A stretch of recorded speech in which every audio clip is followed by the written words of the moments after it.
Halo everybody, kita akan lanjut pelajaran kita, The Grace of God, bagian kedua.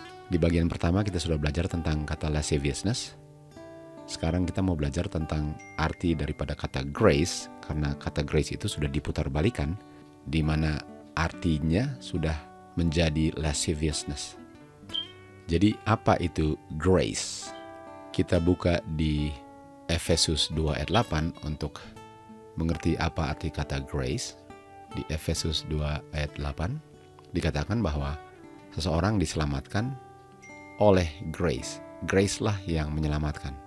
Grace itu adalah yang menyelamatkan orang yang berdosa, dan grace itu hanya bisa diterima melalui iman manusia. Grace itu bukan hasil usaha pekerjaan kita atau hasil usaha kita untuk berbuat baik, tapi grace itu adalah pemberian Tuhan. Sesuatu yang diberikan adalah sesuatu yang kita tidak miliki, sehingga untuk memilikinya kita harus menerimanya melalui iman. Kita lihat di buku Efesus 4 ayat 7 bahwa di sini dikatakan Kristus memberi grace sebagai pemberiannya bagi manusia. Jadi grace itu diberikan kepada manusia yang tidak memilikinya dan tidak bisa menghasilkannya, sehingga diberikan dan hanya bisa diterima melalui iman. Jadi kalau grace itu diberikan untuk manusia untuk bisa diselamatkan, artinya manusia harus menerima grace itu. Kita lihat di buku Roma 1 ayat 5, di sini dikatakan bahwa kita menerima grace. Kita menerima grace yang diberikan sebagai pemberian Kristus kepada manusia yang perlu diselamatkan. Dan fungsinya grace yang kita terima melalui iman ialah untuk menurut atau tidak melanggar. Artinya kita tidak bisa menurut tanpa grace ini.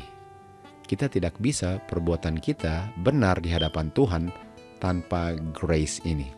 Dan untuk menerima grace ini kita perlu iman. Karena melalui imanlah kita menerima grace sebagai pemberian Tuhan untuk kita bisa menurut dan tidak melanggar akan semua perintahnya.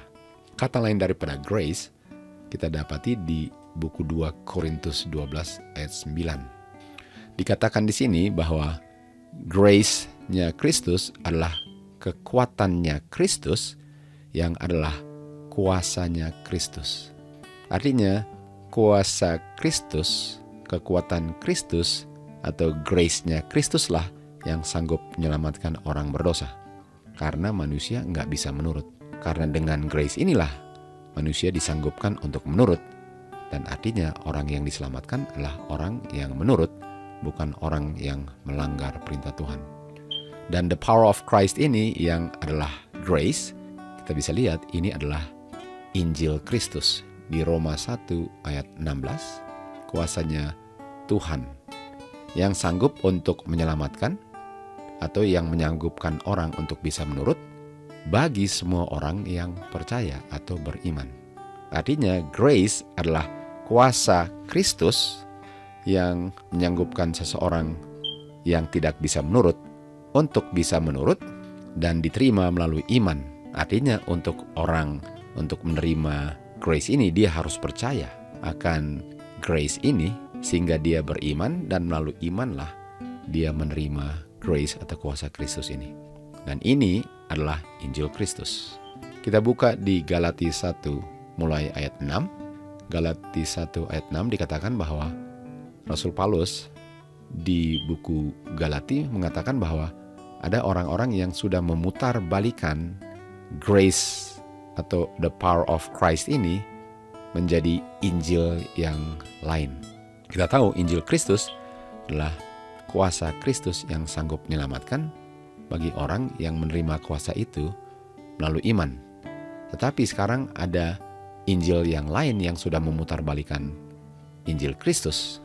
Artinya kuasa atau Injil yang lain ini bukanlah Injil yang percaya akan grace yang menyanggupkan seseorang untuk menurut itu, karena itu adalah Injil Kristus.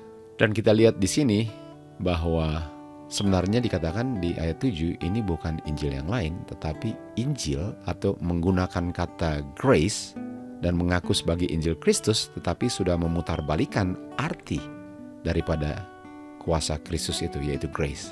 Dan kita sudah lihat di buku Judas 1 ayat 4 bahwa ada yang memutarbalikkan kata grace menjadi lasciviousness. Artinya Injil yang lain ini adalah Injil yang mengajarkan grace atau kuasa Kristus itu bukan untuk penurutan, tetapi ada hubungannya bahwa kita bisa melayani kebutuhan daging kita. Jadi bukan untuk menurut, tetapi lasciviousness ini ialah untuk memenuhi kebutuhan daging kita. Jadi grace yang diputarbalikkan menjadi lasciviousness adalah Injil yang lain yang bukan Injilnya Kristus, di mana orang yang menerima Injil ini tidak akan menurut, tetapi akan hidup melayani kebutuhan dagingnya, dan dia percaya bahwa dia akan tetap diselamatkan walaupun dia hidup melayani kebutuhan dagingnya, karena dia percaya bahwa inilah grace Kristus yang menyelamatkan.